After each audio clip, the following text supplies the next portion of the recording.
بسم الله الرحمن الرحيم هل أتاك حديث الغاشية وجوه يومئذ خاشعة عاملة ناصبة تصلى نارا حامية تسقى من عين آنية ليس لهم طعام إلا من ذريع لا يسمن ولا يغني من جوع وجوه يومئذ ناعمة لسعيها راضية في جنة عالية لا تسمع فيها لاغية فيها عين جارية فيها سرر مرفوعة وأكواب موضوعة ونمارق مصفوفة وزرابي مبثوثة صدق الله العظيم. دا سورة غاشیه شروع کوم. غاشیه هغه حالت او هغه شی پټون کی توای. د قیامت په نومونو کې دام یو نوم دی غاشیه. دا راواغسته شو او دی صورت ته بطوري نوم کې خوده شو بطوري نوم. د دې صورت او مغه موضوع دا کم چې عام طور سره د مکی صورتونو موضوعي او دلته واضح خبره ده چې د نامنونکو خلکو حالت او د منونکو خلکو حالت قرآن دواړه ذکر کوي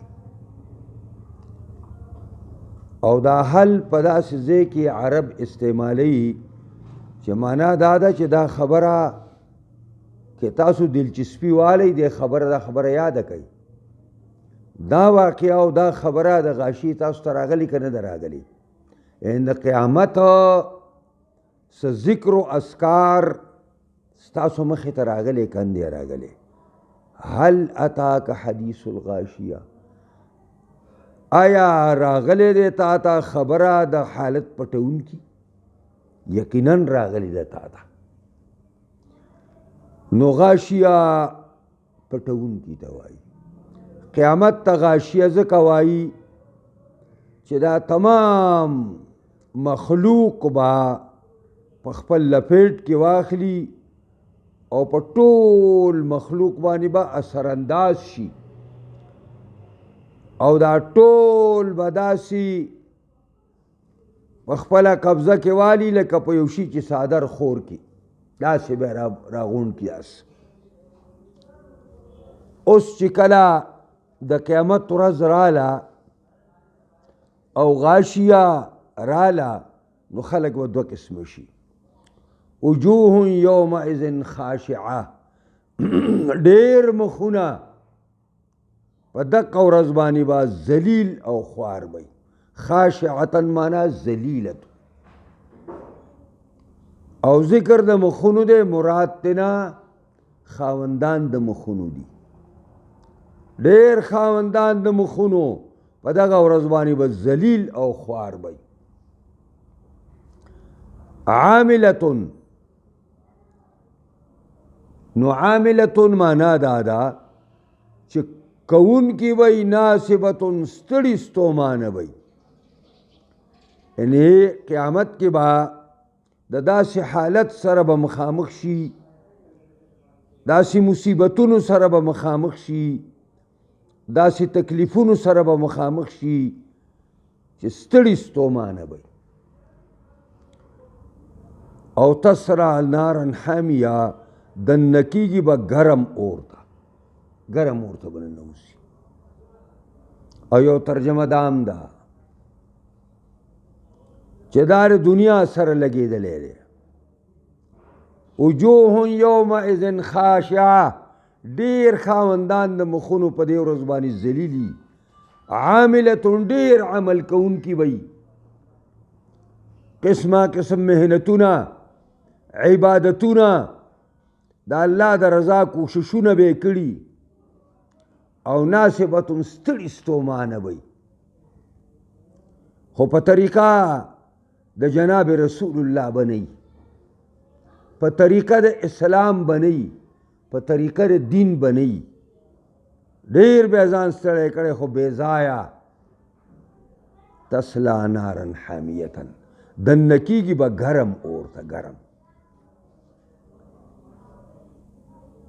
حضرت عمر رضی الله تعالی عنه چې کله شام ته راغلی و نو هلته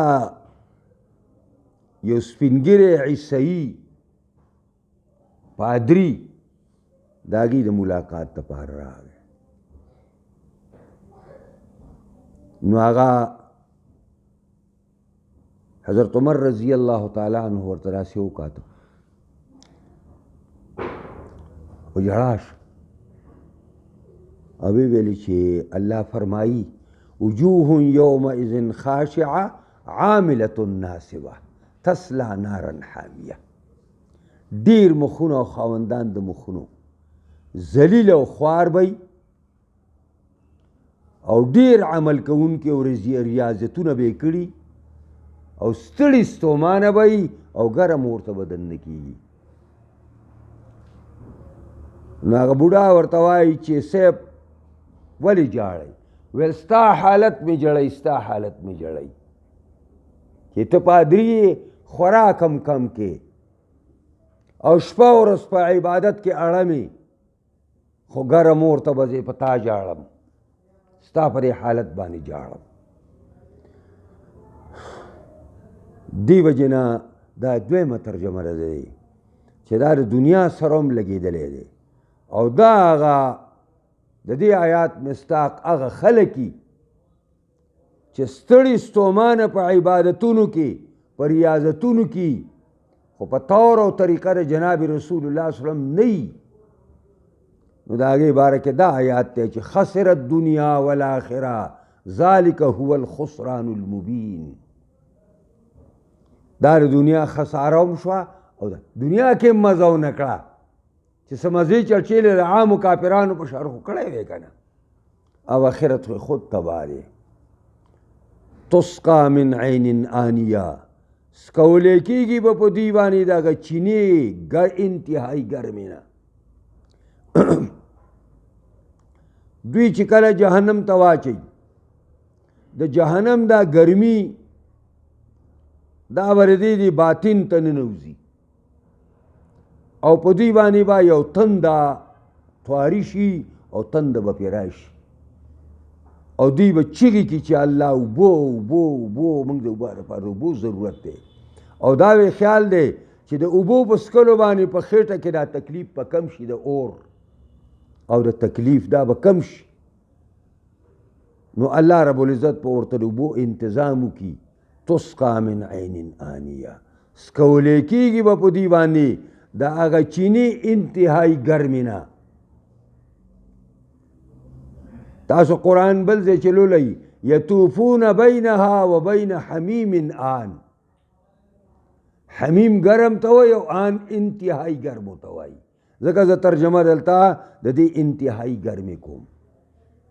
څنګه ګرمې به وي؟ حدیث کې راځي چې کاسه ترې راډکه کي او د مخ ته یې نږدې کړي د مخ دا غوښې په پکور غورځېږي او چې دې شونډو ته یې نږدې کړي دې شونډو نه به کباب ساز شي خو بیا مور لګېدلی دننه نو بس ویړئ چې لاندې لاړ شي دا کلمې به وله ټوټې ټوټې کې او بار به ترې وځي. قرآن وایي سورې محمد کې فقطع امعاءهم دا کلمې به وله ټوټې ټوټې کې او لاندې به ترې وځي او بیا به ښه کېږي او بیا به دا چل کوي او بیا به ښه کېږي او بیا به دا چل کوي. لیس لهم طعام الا من ذریع نه به د دوی دپاره خوراک هیڅ قسم الا من ذریع مگر ذریع دا یو بوټی دی غنیدار بوټی دی انتهایی تریخ دی انتهایی تریخ دی او انتهایی بدبویه دی دیتا ذریع وی شبرق هم دیتا ویلی کی شبرق دا څنګه خوراک دی نو په خوراک کې درې فیدی کله کله سړی خوراک د لذت او خوند دپاره کوي او کله دې دپاره کوي چې دا بدن مې موټا شي باډي سازی او کله دې دپاره خوري چې دا لږه رانه دپه شي. په دې ذریع کې د جهنمیانو په خوراک کې د دې دریو خاصیتونو نه یو هم نشته. لا یسمنو نه دا سړی تیاری ولا یغنی من جوع او نه دفه کوي لږې لره، نه د سړي نه لږه لر کوي، او لذت خو پکې په خپله نشته.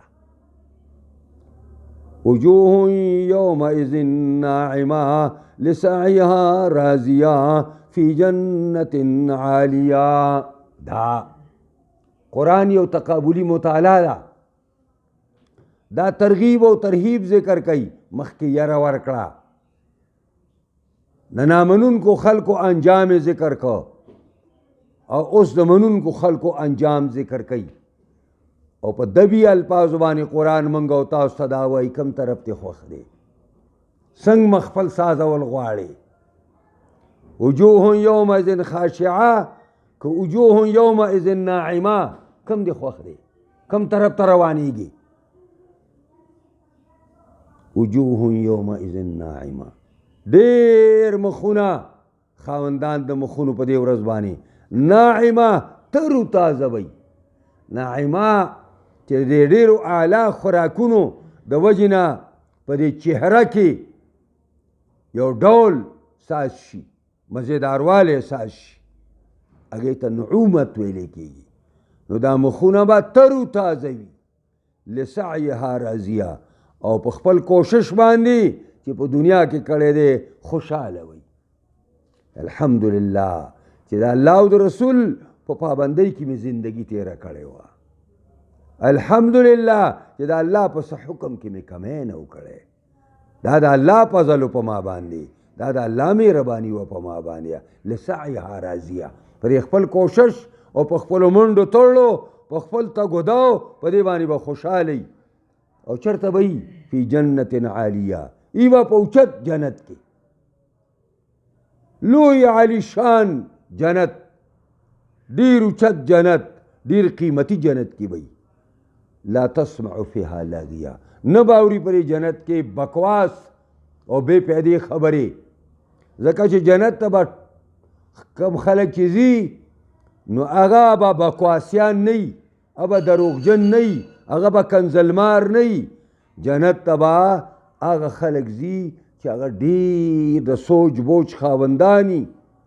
او فیها عین جاریه، په دغه جنت کې به چینه روانه. او بعضې علما دا عین جنس کړی دی، او د جنس معنا موږ دا کوو چې ما یحمل علی القلیل والکثیر. دی وجې نه د عین ترجمه اعیانم کوي. ای به په دې کې چینې ډېرې روانې، ډېرې چینې به پکې چلیږي.